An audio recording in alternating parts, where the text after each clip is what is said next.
name's Grace. And there might be something that you may be able to tell about me just from looking at me. You guys don't have to say it. My dad fucked my favorite teacher multiple times. That's right, I was homeschooled by my mom.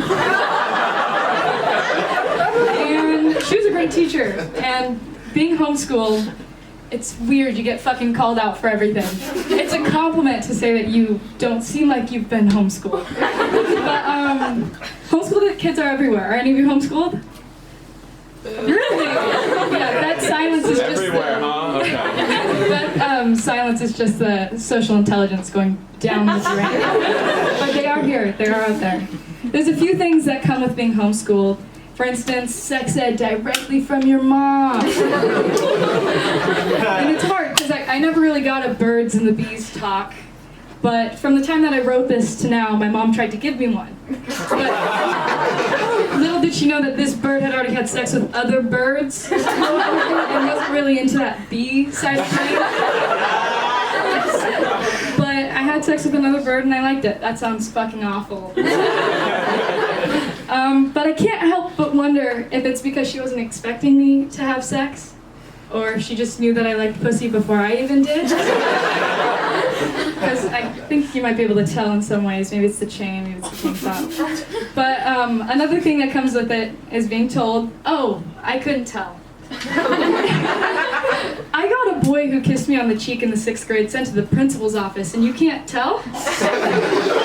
I would go around asking my friends if I'd told them my joke yet, the only one I'd memorized, and you can't tell that I was homeschooled? Another thing that comes with being homeschooled is the horniness that accumulates over years and years with a side of zero social intelligence to exercise that horniness.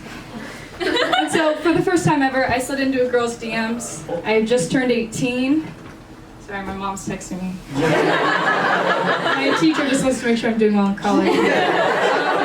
On our second date, we were on the lawn of my high school, because that was romance to me. And I was hoping I'd finally have my first kiss. As I'm a late bloomer, this flower only opens for women. And as we were sitting on the lawn of my high school in the dark, she told me that I would have to initiate it, because she knows my first time, she wanted me to initiate it. And so from the outside, I imagine it looked like I was sort of juking around.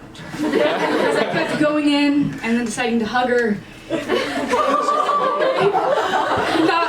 It was so cringeworthy.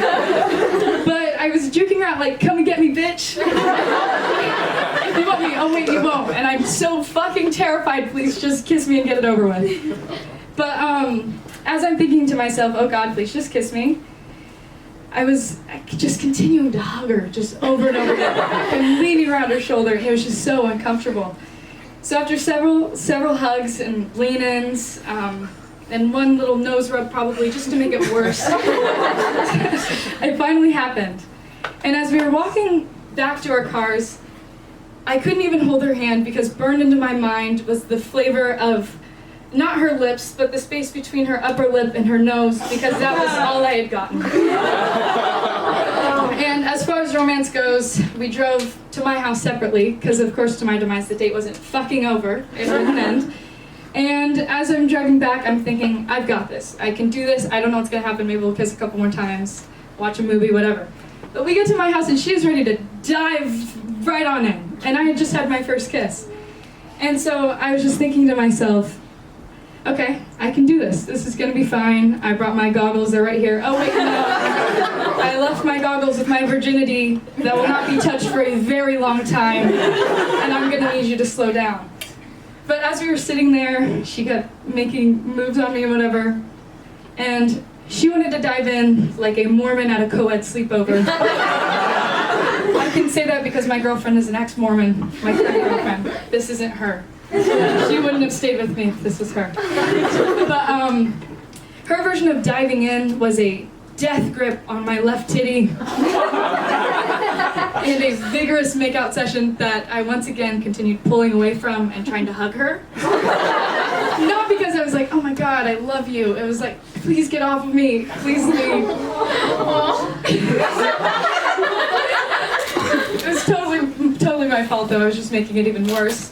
But I kept checking the clock, hoping that it was at that 11:30 deadline, thank God for curfews. And she finally left. Never talked to her again, it ended horribly, but it's fine. But if there's one thing that you guys take home from this, it's to always have a go-to joke. Because what do you call a shirt with corn on it? A crop top. Thank you all very much.